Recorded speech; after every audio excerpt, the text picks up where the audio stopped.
80% of the whole visa interview is the conversation. Holiday, does he plan to work or something like that? And then he said yes, he'll find a small job to support him and stuff. And as soon as he said that, like, everybody just turned and they were laughing. Like, I've noticed that questions like this usually throw students off balance. How did you know about this coin? He literally said Google search.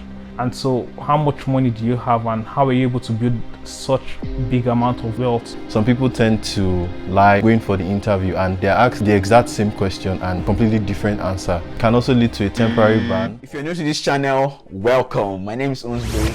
I'm a Nigerian and I just completed my master's in the US. And on this channel, we share the tips and tricks that helps you transit over to the US. So feel at home because we need you. Today, you'll be hearing the major mistakes a lot of students make in their interviews from 4 different Nigerians and then also from yours truly. Then after that, we'll see at the end. So enjoy. The point I want to speak about is confidence in your answers. This is the Pareto principle of the whole visa interview. Now, what do I mean by Pareto principle?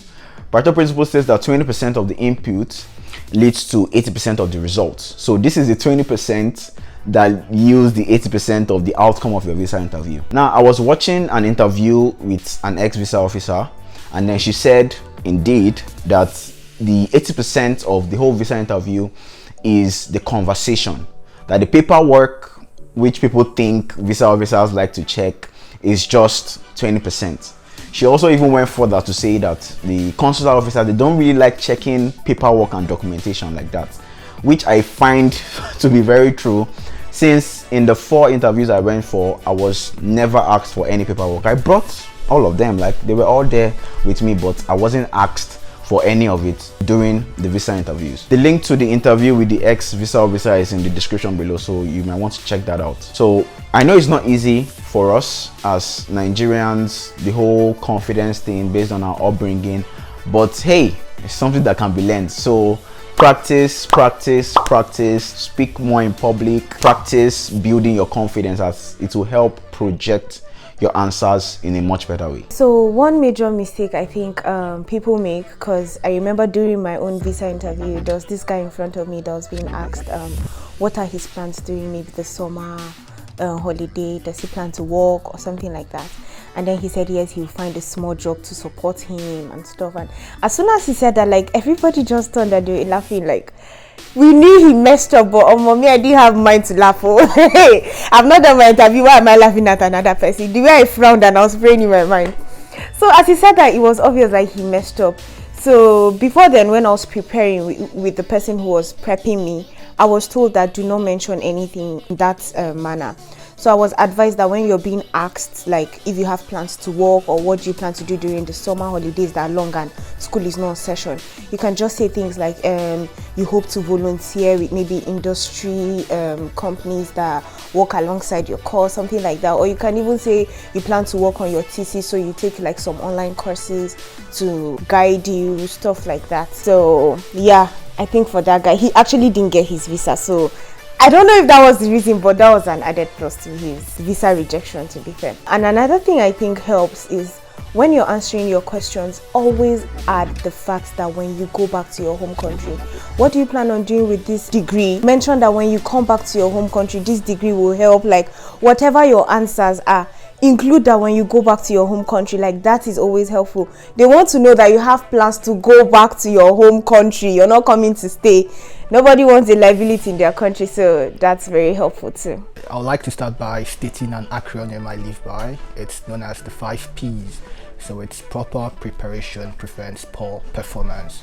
A lot of mistake I notice students going for their F1 visa interviews make is that they do not conduct adequate research with regards to questions like where are you going to, who are you going to be staying with, who will be sponsoring your academics, what will you be working on, and in what capacity. I've noticed that questions like this usually throw students off balance, and they are usually blindsided by it when it comes, so they do not have a concise answer for the VO when this question is asked to them.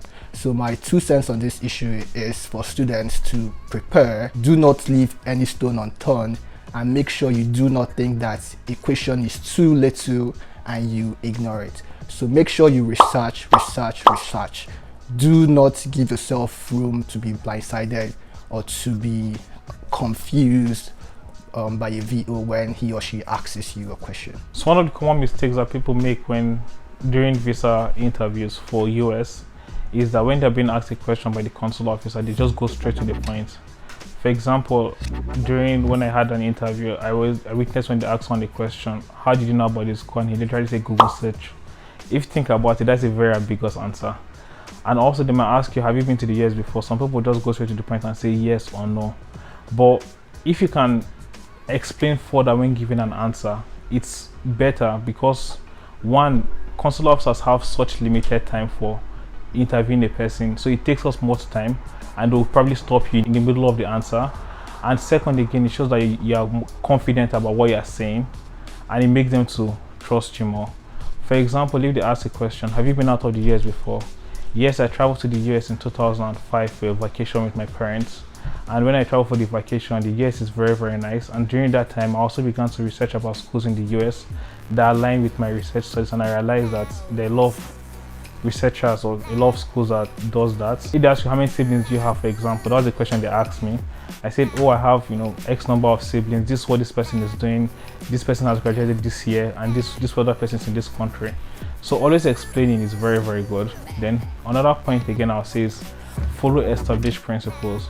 For example, in the issue of funding, some people have money to actually sponsor themselves, and that is true. But a lot of times the consular officer will not believe you, because most people will apply for a master's degree program or a PhD degree program, and then you come and say that you have the amount of funds to sponsor education that on an average costs $9,000 per semester. And so how much money do you have, and how are you able to build such big amount of wealth within a short period of time? And how come you're abandoning that job, or leaving this big money that you have to go and further your education? If you think about it, it doesn't really make sense.